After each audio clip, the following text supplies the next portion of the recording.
Welcome, graduate business analytics students. We're jumping right into it today, taking a massive leap from academic theory straight into high-stakes business strategy.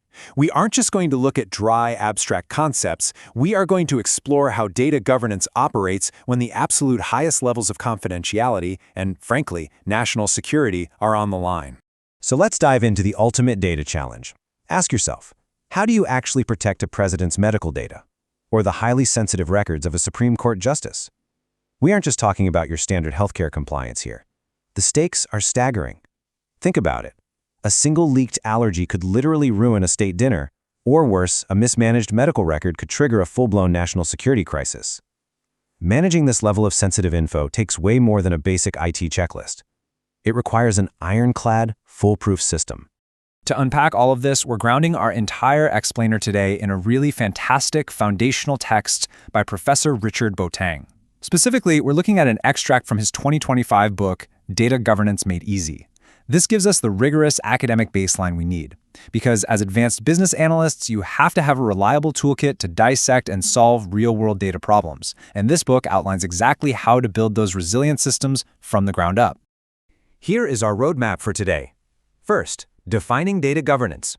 Second, the 7 governance frameworks. Third, seeing these frameworks in action with the Apex Health case. And fourth, key lessons and pitfalls. Let's start right at the foundation with Section 1, defining data governance. What's really fascinating here is how governance is framed. It's not just a list of IT rules, and it definitely isn't just setting up a robust firewall. It is a fundamental system of decision rights and accountabilities. Think of it as the constitutional law of your data ecosystem. It dictates exactly who can take what actions with what specific information, when they can do it, and under what circumstances. It's the ultimate playbook for managing data, not as some byproduct of IT, but as a critical strategic asset that demands human accountability. So why do organizations pour millions into building these systems? Well, because the primary goals of data governance are literally foundational to modern business survival. Governance ensures data quality and consistency, which means leadership can actually trust the dashboards they look at every morning. It enables rapid, accurate decision-making. It guarantees compliance with strict legal obligations and drastically reduces risk. All of this proves that governance is an essential triad of people, processes, and technology. Without governance, your massive amounts of data just become a massive liability. But with everything working in perfect harmony, governance fosters a truly data-driven culture where information becomes your greatest asset. Okay, moving right along to Section 2, the 7 governance frameworks. Let's open up that analytical toolkit. Each of these 7 frameworks has a specific superpower designed to solve entirely different problems. Dama-Dimbach is your encyclopedia. It gives you foundational, holistic guidance across 11 different data management disciplines. Then there's the DGI framework. This one is super practical and mission-driven, perfect for settling those classic turf wars between operational teams over who actually owns a dataset. Next is COVID. This is basically the auditor's best friend, giving you rigorous IT controls to definitively prove you are managing data safely. Then we have CMMI's DMM, which acts like a growth chart. It tells you exactly where your organization currently stands and maps out the capability growth you need to level up. ISO 38500 is your executive mandate. It provides top-down principles so the board of directors isn't just flying blind. TOGAF acts as the city planner, ensuring data architecture is baked directly into the broader business strategy. And finally, CDMC brings modern, granular controls built specifically for cloud and hybrid environments. The secret to being a great business analyst is knowing exactly which of these 7 tools to pull for which job. Now, to really understand these tools, we need to apply them. Let's pivot to Section 3, Frameworks in Action, with the Apex Health case. So Apex Health is a premier hospital in Ghana, but it's not just any hospital. They serve a highly sensitive clientele, political leaders, the judiciary, the presidency itself. The stakes here are just astronomical. They absolutely have to comply with Ghana's Data Protection Act, Act 843, while guaranteeing 0 preventable data breaches. None. So how do we architect a system that guarantees that? Let's see how we'd use our frameworks for this incredibly sensitive environment. The contrast between DAMA and the DGI framework is a brilliant example of how we combine tools. For a facility like Apex Health, we use DAMA to design the comprehensive security ecosystem. DAMA builds the secure house. On the flip side, we use the DGI framework to assign the keys. DGI helps us decide exact decision rights and human accountability. For example, if the president is incapacitated, DGI forces the hospital to define in advance exactly which chief medical officer has the authority to unlock that record and who is accountable for that emergency access. Next, we've got to handle the dynamic between executive governance and IT management. We use ISO 3850 to empower the board of directors. ISO gives the board the framework to evaluate, direct, and monitor, ensuring the ethical tone starts at the top. But look, the board isn't touching the servers. To actually improve that security on the ground, we bring in COBIT 2019. COBIT bridges the gap, providing the rigorous IT controls and auditable metrics necessary to prove to regulators that Apex Health is fully compliant. Building on those controls, we apply the CMMI-DMM model. This charts a really clear evolutionary path. Because a hospital serving parliamentarians cannot survive at level 1 where practices are just ad hoc and reactive. No way. CMMI guides them step by step. First to level 3, where processes are standardized hospital-wide. Then to level 4, where security is meticulously measured with quantitative data. Ultimately, we're aiming for level 5, an optimized state where they are continuously innovating ahead of new threats. But where does this sensitive data physically live, and how do doctors actually use it? That tension between security and usability is solved by TOGAF. Using TOGAF, analysts can design dedicated, highly secure data enclaves, essentially digital vaults, specifically for presidential data. More importantly, TOGAF ensures these vaults integrate seamlessly into the broader hospital network. That means doctors can still access life-saving information swiftly in an emergency without trying to bypass security protocols. Finally, even if Apex Health keeps all its servers securely on-premise, leveraging the CDMC framework gives them a modern, ironclad defense. CDMC introduces incredibly granular data classification. We're talking level 0 for public hospital hours, all the way up to level 6 for top-secret presidential medical data. It enforces strict role-based access control and end-to-end encryption. Crucially, it uses automated data loss prevention. So if a doctor accidentally tries to email a highly classified record outside the network, the system literally blocks it in its tracks. Having seen how powerful these frameworks are, let's transition into our final section: key lessons and pitfalls. Look, as future analysts, you have to know why these systems fail in the real world. Rolling out some overly complex framework too fast? You're going to cause immense change fatigue and paralyze the organization.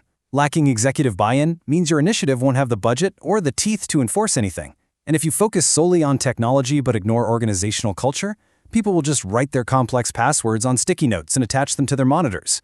And above all, never treat data governance as a temporary project. It is a permanent operational shift. So, your key takeaways today. First, context is king.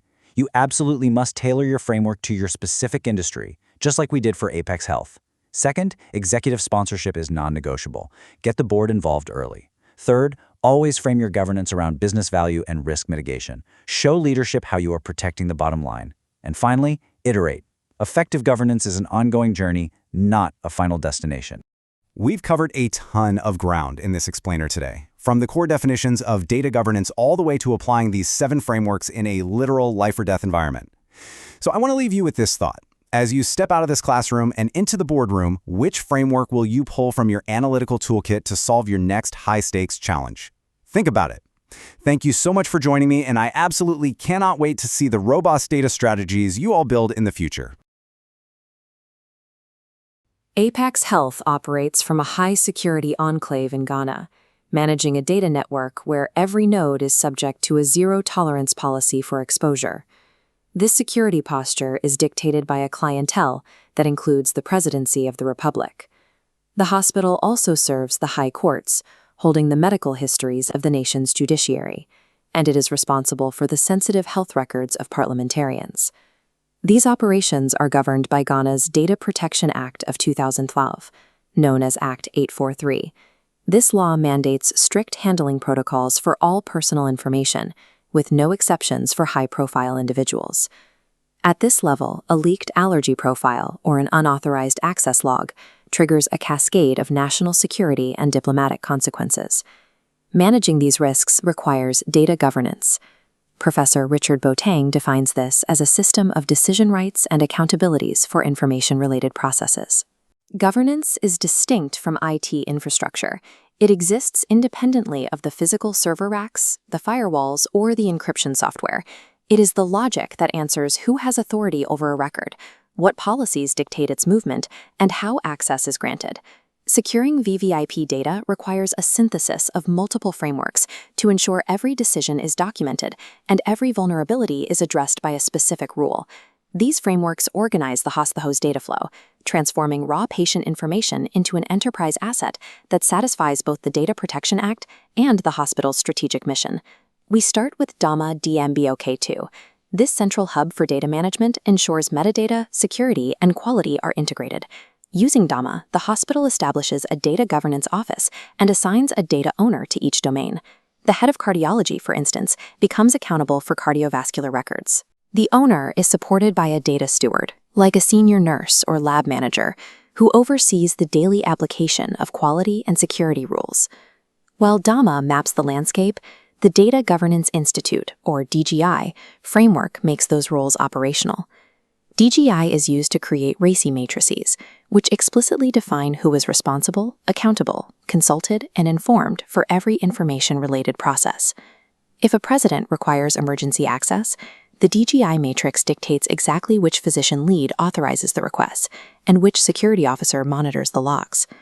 DAMA provides the comprehensive landscape of the hospital's data, while DGI sets the strict rules of engagement for moving through it. Apex uses COBIT 2019 to operationalize these rules, establishing IT controls and risk assessments needed to withstand an audit. Under COBIT, every access point to VVIP data is mapped directly to Act 843 requirements, demonstrating compliance through a verified automated log. However, simple compliance doesn't account for the growth of a facility's capabilities. For that, Apex looks to the CMMI Data Management Maturity Model. The CMMI model is a diagnostic tool that benchmarks current data management on a scale from Level 1 to Level 5. At Level 1, processes are ad hoc. If a clerk handles a parliamentarian's data differently than a judge's, they create an inconsistent, high-risk environment. The goal is Level 4, where security and access protocols are quantitatively managed and the results are predictable across the entire institution. While COVID addresses today's legal obligations, the CMMI model sets a technical trajectory that anticipates future security threats. Data governance originates at the board level. ISO standards 38500 and 38505-1 codify the legal and ethical accountability of the hospital's directors. Following the EDM model, the board does not configure hardware. They evaluate the data strategy, direct management on its execution, and monitor the resulting compliance. Those strategic directives are translated into physical systems using TOGAF, an enterprise architecture framework. TOGAF uses the architecture development method to ensure boardroom policies result in actual network segmentation. This process ensures logical classifications for VVIP data dictate the creation of isolated, heavily guarded server enclaves for presidential records. ISO sets the strategic mandate from the board of directors, while TOGAF engineers the resulting network security in the data center. Even in an on-premise facility like Apex Health, the hospital applies the Cloud Data Management Capabilities Framework, or CDMC, to implement modern defense in depth. CDMC provides for automated sensitive data discovery, which scans the network to ensure no VVIP records are residing in unauthorized or hidden folders. It enforces granular access entitlements and strict data loss prevention protocols, preventing the unauthorized copying or exfiltration of health files. Finally, it mandates end-to-end encryption, securing VVIP records both while they are stored in the database and as they move across the internal network. This ensures that even if the network perimeter is breached, the data itself remains inaccessible to unauthorized users. In practice, high-security organizations never rely on a single framework. They survive by synthesizing specific elements from each of them to cover their unique risks. A common error is attempting to reach Level 5 maturity immediately. This often leads to analysis paralysis, stalling the governance program before the first controls are even installed. Without active sponsorship from the board of directors, these initiatives lack the cross-departmental authority required to change how doctors and administrators handle data.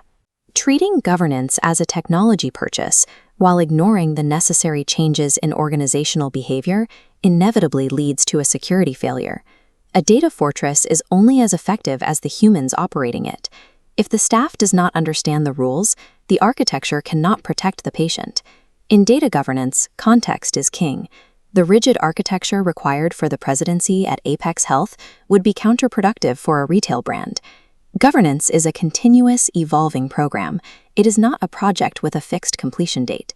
Effective frameworks prioritize clinical outcomes and patient safety over administrative compliance. For hospital leadership, these frameworks serve as the mechanism to verify the security of their patients and the integrity of their data strategy.